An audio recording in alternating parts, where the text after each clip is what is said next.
আসসালামু আলাইকুম বন্ধুরা। দেশ ও দেশের বাইরে থেকে যেখান থেকে আমাদের ভিডিওটি দেখছেন সবাইকে জানাই আন্তরিক শুভেচ্ছা ও অভিনন্দন। তো আজকের ভিডিওর মূল বিষয় হচ্ছে কিভাবে আপনারা আপনাদের ছাদ বাগানে পেঁয়াজ চাষ করতে পারেন সম্পূর্ণ প্রাকৃতিকভাবে। আমাদের মূল উদ্দেশ্য হচ্ছে কিভাবে পেঁয়াজ চাষ করব কোনো ধরনের কীটনাশক ছাড়া, কারণ কীটনাশক ব্যবহারের ফলে মানুষের অনেক পরিমাণ সমস্যা হচ্ছে। তো এই জন্য যারা পারিবারিকভাবে কিছু চাষ করতে চান বা ছাদ বাগানে চাষ করতে চান তারা কিন্তু পেঁয়াজ চাষ করতে পারেন।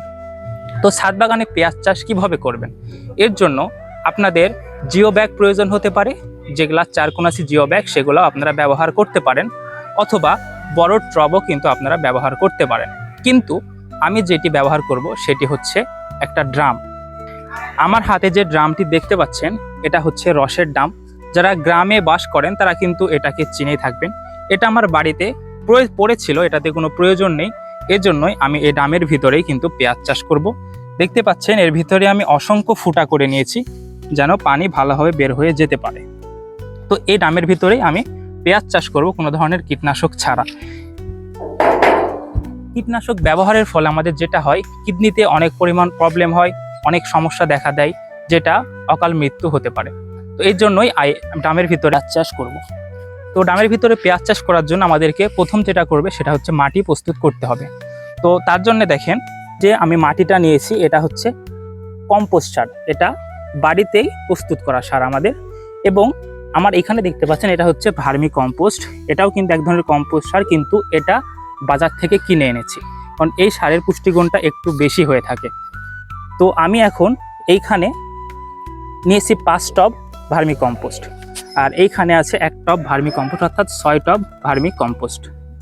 আর এইখানে দেখতে পাচ্ছেন এইখানে মাটি নিয়েছি, মাটি হচ্ছে 6 টব মাটি রয়েছে, অর্থাৎ আমি 50/50 মাটি এবং ভার্মি কম্পোস্ট মিশাবো। এই মাটি এবং ভার্মি কম্পোস্ট একসাথে মিশাবো। তো এখানে আমি কিন্তু কোনো ধরনের কীটনাশক ব্যবহার করিনি, শুধুমাত্রই ভার্মি কম্পোস্ট এবং সাধারণ মাটি ব্যবহার করছি।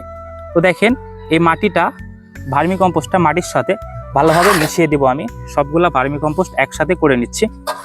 তো এইখানে কিন্তু আপনারা চাইলে যদি এই ভার্মি কম্পোস্টটা ব্যবহার করেন তাহলে কিন্তু আপনারা রেশিওটা একটু কমিয়ে দিতে পারেন। এখানে আপনারা দেখা যাচ্ছে 40% ভার্মি কম্পোস্ট নিতে পারেন আর 60% মাটি নিতে পারেন। তো আমি যেহেতু বাড়িতে তৈরি করা ভার্মি কম্পোস্ট নিচ্ছি, এই জন্য 50:50 রেশিওতেই মাটিটা মিক্স করব। তো আমি এই কম্পোস্ট সারটাও এখানে ভালোভাবে ঢেলে দিচ্ছি।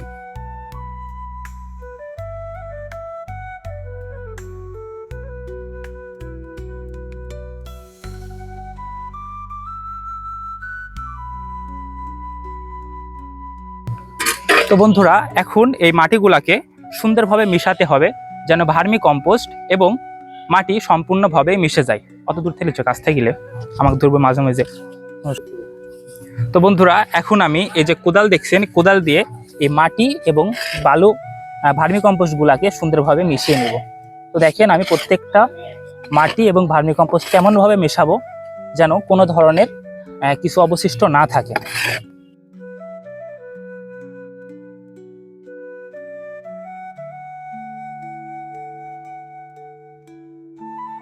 তো বন্ধুরা দেখেন আমি কিন্তু ভার্মি কম্পোস্ট এবং মাটি এত সুন্দরভাবে মিক্স করেছি, কোনো ধরনের কোনো কিছুই কিন্তু আলাদাভাবে নেই, প্রত্যেকটা উপাদানই কিন্তু সুন্দরভাবে মিশে গেছে মাটির সঙ্গে।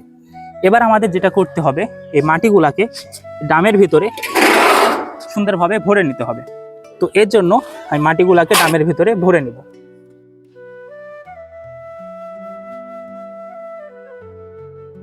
তো বন্ধুরা, আমি মাটিগুলাকে ড্রামের ভিতরে পরিপূর্ণ করার পরে আমি যেইখানে ড্রামটা রাখবো, দেখেন আমার এখানে অনেকগুলা গাছপালা আছে।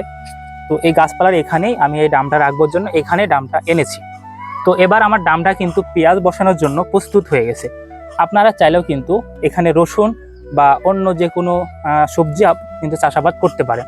তো এখানে আমি এখন পেঁয়াজে বসাবো। তো এখন প্রত্যেকটা পেঁয়াজ সুন্দর করে বসিয়ে নেব। বন্ধুরা, এখন দেখতে পাচ্ছেন আমার এই ঝাঁকার ভিতরে পেঁয়াজগুলো আছে, প্রত্যেকটা পেঁয়াজ সুন্দরভাবে এই ড্রামের ভিতরে বসিয়ে দেব। আর অবশ্যই পেঁয়াজ বসানোর সময় লক্ষ্য রাখবেন প্রত্যেকটা পেঁয়াজ থেকে যেন মিনিমাম 3 ইঞ্চি ফাঁকা থাকে। তো দেখেন আমি পেঁয়াজগুলোকে বসিয়ে নিচ্ছি।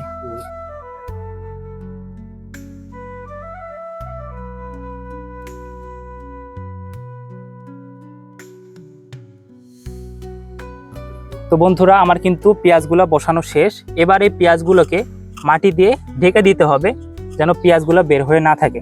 তো এর জন্য আমি ঝাঁকার ভিতরে দেখেন মাটি নিয়ে এসেছি, মাটি ভালো করে এখানে যদি আমি দিয়ে দিই তাহলে কিন্তু পেঁয়াজগুলো সুন্দরভাবে ঢেকে যাবে। আপনারা কিন্তু এমনিতেও মাটি দিতে পারেন। তো এভাবে মাটি আপনারা দিয়ে সুন্দরভাবে পানি দিয়ে দিলেই কিন্তু পেঁয়াজের বসানো শেষ। এবার প্রত্যেকটা যত্ন স্টেপ বাই স্টেপ আপনাদেরকে দেখানো হবে। তো আজকের মতো ভিডিওটি এই পর্যন্তই। যদি ভিডিওটি ভালো লাগে অবশ্যই চ্যানেলটিকে সাবস্ক্রাইব করবেন এবং অবশ্যই কমেন্ট করে জানাবেন ভিডিওটি কেমন হয়েছে। তো ভালো থাকবেন, সুস্থ থাকবেন। আসসালামু আলাইকুম।